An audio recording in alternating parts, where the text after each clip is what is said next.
I'm Paul Lucas and I have the best job in the world.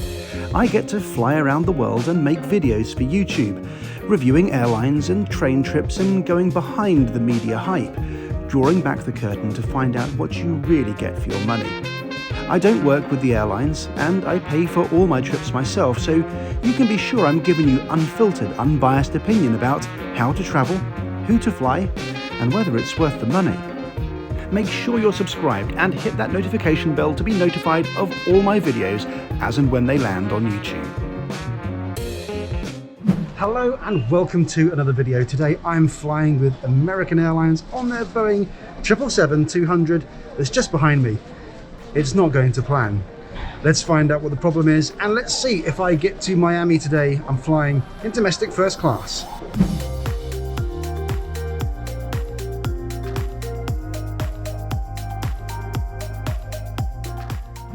One of the really annoying things about getting a big delay like this is that unless you're told otherwise by the airline, you really should check in for the original departure time. I'm not quite sure of the reason for the delay today. I suspect it might be staff related, but sometimes the delayed departure time can be brought forward, so it will help if you bring your bag and check in on time so the plane doesn't go without you. It is 9:34 at the moment. The original departure time was 11 o'clock, but it looks like I'm going to be here till 3 p.m. So about 6 hours in O'Hare Airport today, at least. Should be an interesting one.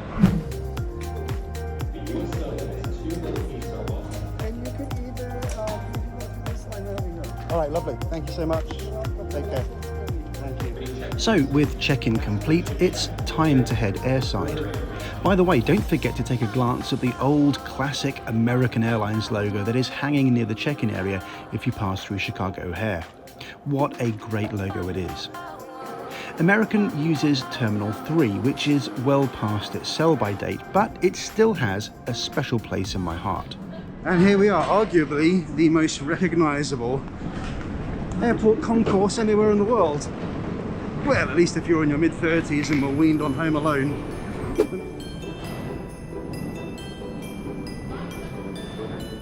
As most of you know, American Airlines operates two sorts of lounge. The ordinary Admirals Club and the much fancier Flagship Lounge, which I'm allowed to enter as a British Airways Gold Card holder. Unless you have elite airline status or the right credit card, domestic first class tickets don't get you into any American Airlines lounge. Anyway, the Flagship Lounge was, and still is, closed due to the downturn in premium travel, so Admirals Club it is. Okay, so I was going to show you that the Flagship Lounge here at Chicago O'Hare is currently closed. And for those of you who don't know, the Flagship Lounge is basically American Airlines' best lounge, and it's open to the following groups of people. Unfortunately today it's not just closed, it's also being used as some sort of badging office for accredited personnel at the airport, so not wise to take some pictures. There was a rather mean lady on the door. So I'm heading off to the Admirals Club, which is the regular American Airlines lounge.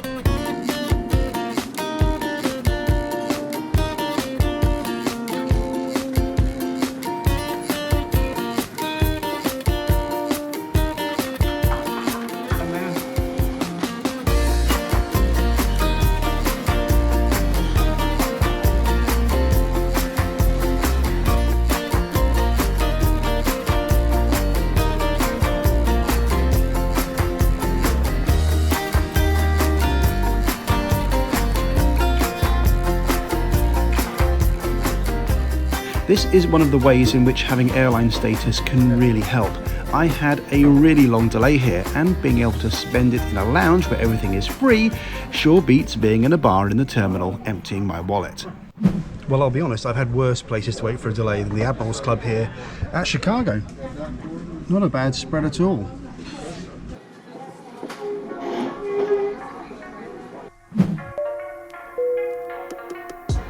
Delays happen, they're a fact of life, but when this video was filmed, American was going through a particularly rough patch with reliability, thanks to staffing issues around COVID. However, soon enough, our aircraft arrives, about 5 hours late, from London.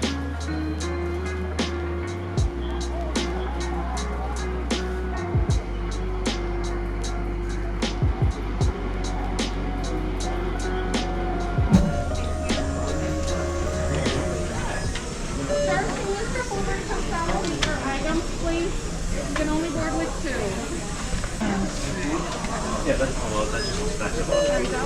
Thank you. So Discount? Okay.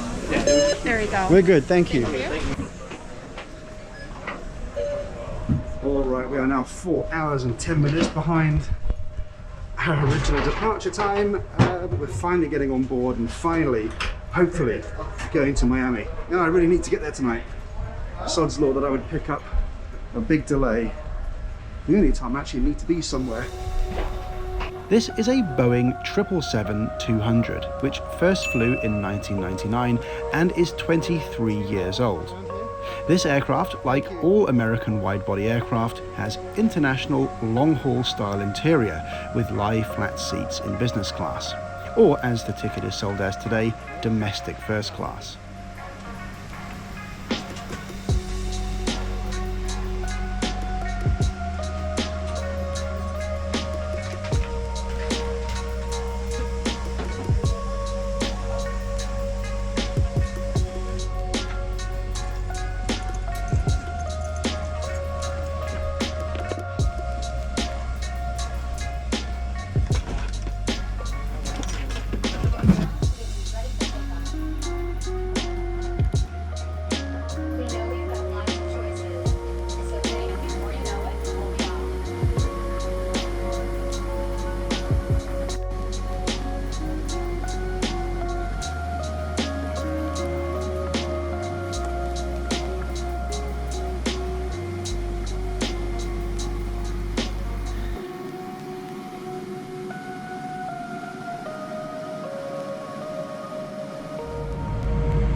Here is the bizarre setup American have in business class.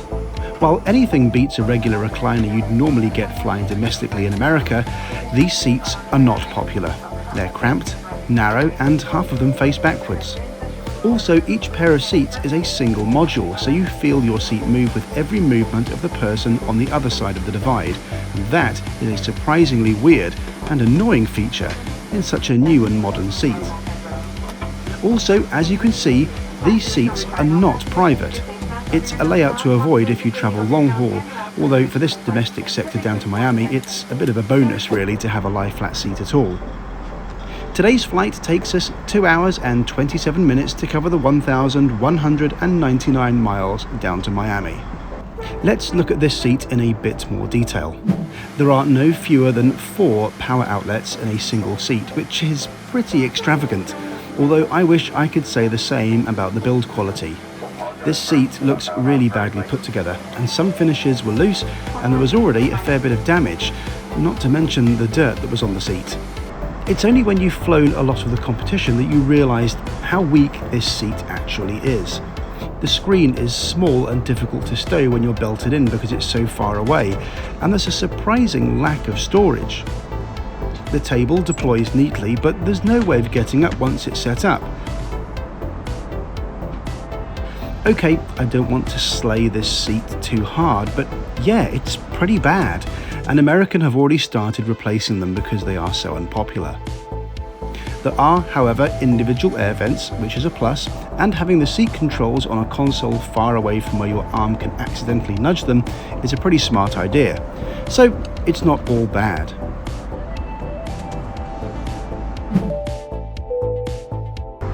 Service was fine, drinks were served right after takeoff, and the crew were totally okay, although not overly friendly. American Airlines have since reinstated hot meals on flights longer than 3.5 hours, but sadly the meal I was served is still typical of the sort of cold fare you'll get going between Chicago and Miami.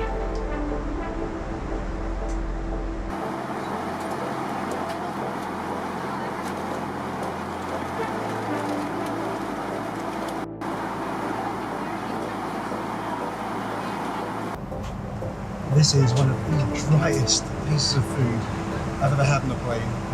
Not great.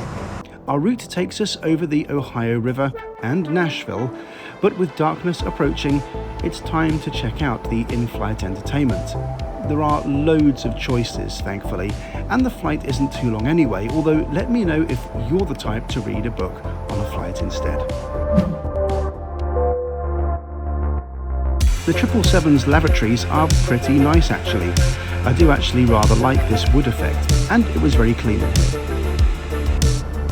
So with just over 2 hours of flying under our belt, it's almost time to leave cruising altitude and make our very late approach into Florida. Well, it has been a long day and not what I expected when I got up at 7 AM this morning. We're just about to start descending into the Miami area, and as you can see outside, the colours are still absolutely fantastic. Not been a perfect day, but coffee at 40,000 feet, chilling out in business class, it really could be a lot worse. So thanks so much for coming with me. I'll see you in Miami.